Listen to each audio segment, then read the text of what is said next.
a indenização moral de R$ 560 mil pela morte de um trabalhador.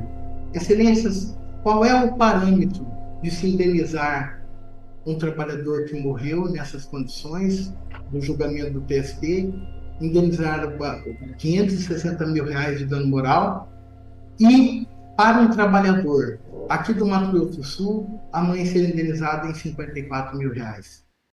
Trata-se de um processo, de uma indenização por acidente de trabalho fatal, de um trabalhador que perdeu a sua vida no ano passado, em abril de 2022, quando tinha 26 anos de idade. Eu vou cingir o objeto do nosso recurso naquilo que é a temática em 3 pontos apenas.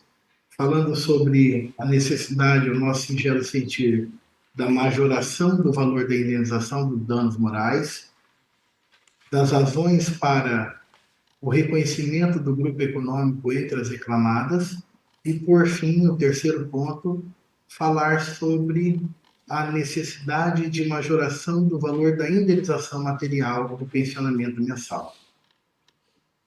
Por ocasião do julgamento da indenização por danos morais, foi arbitrado o valor de R$ 54 mil pela morte desse trabalhador de 26 anos.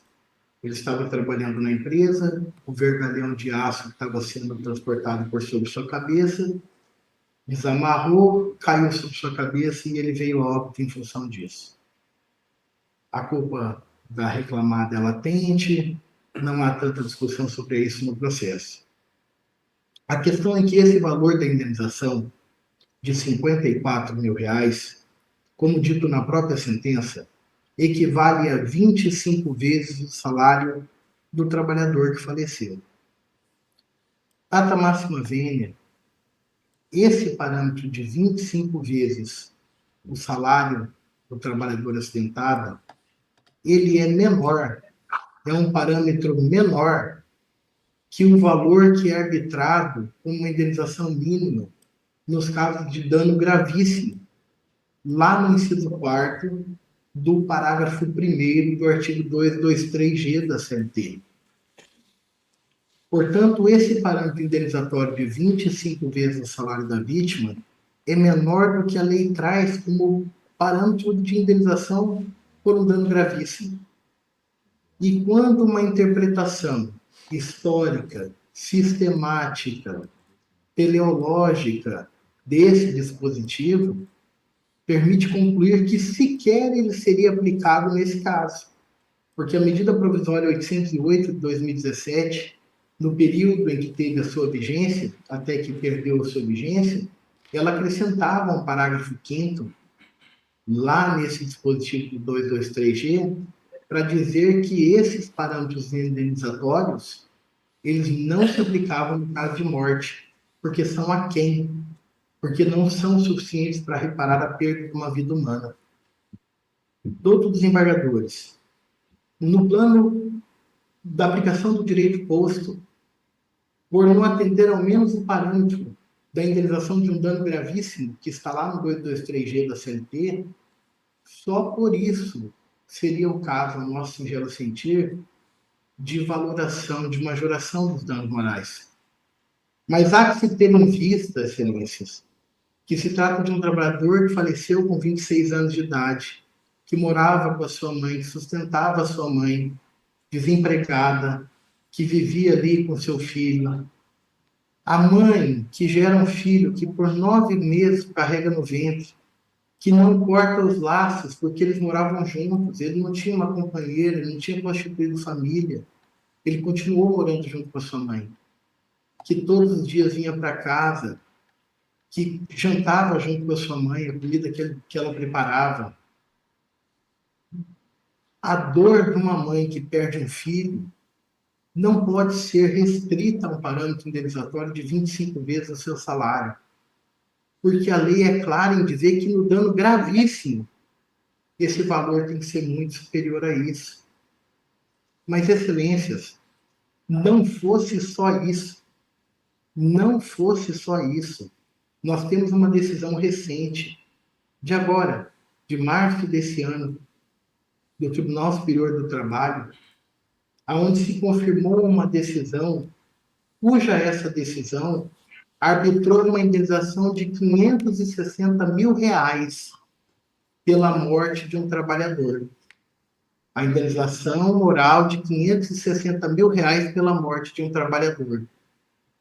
Excelências, qual é o parâmetro de se indenizar um trabalhador que morreu nessas condições, do julgamento do TST, indenizar R$ 560 mil de dano moral, e para um trabalhador aqui do Mato Grosso do Sul, a mãe ser indenizada em R$ 54 mil. Não nos parece que a vida humana possa ser tão menosprezada a esse ponto de uma indenização como essa. Por isso, o pedido de majoração dos danos morais. Adiantando, em relação à questão do grupo econômico. A sentença entendeu que, por serem empresas com personalidades jurídicas distintas, não era o caso de se reconhecer o grupo econômico. Data máxima vênia, isso se trata de erro injudicando, má aplicação do direito posto com todo respeito. Porque a causa de pedir, ela não é fincada no grupo econômico vertical, num comando único, numa única personalidade jurídica controladora.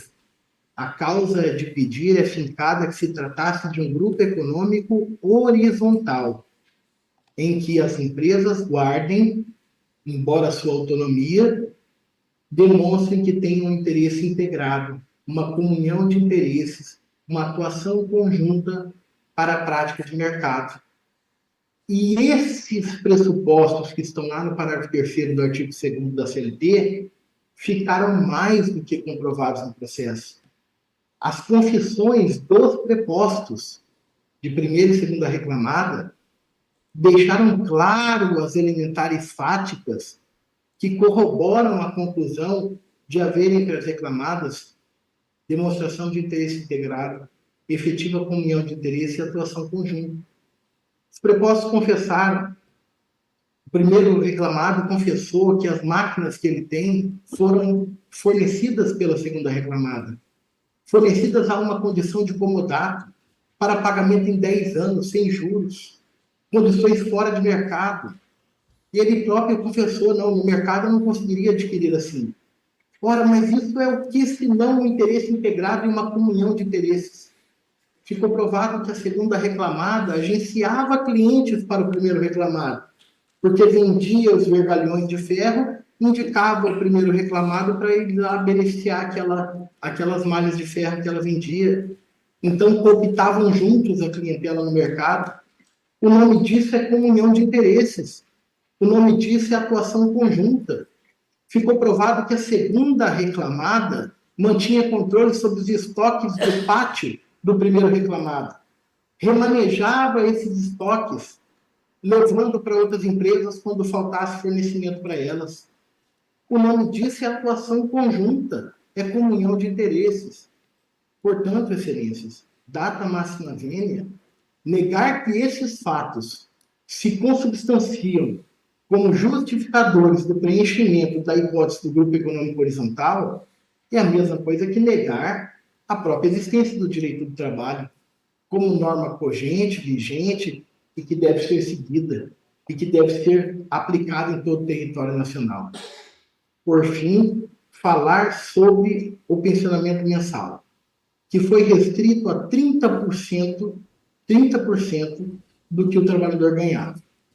Isso deve ser revisto, e aqui também data máxima vênia, por um erro de explicando, por uma má aplicação do direito.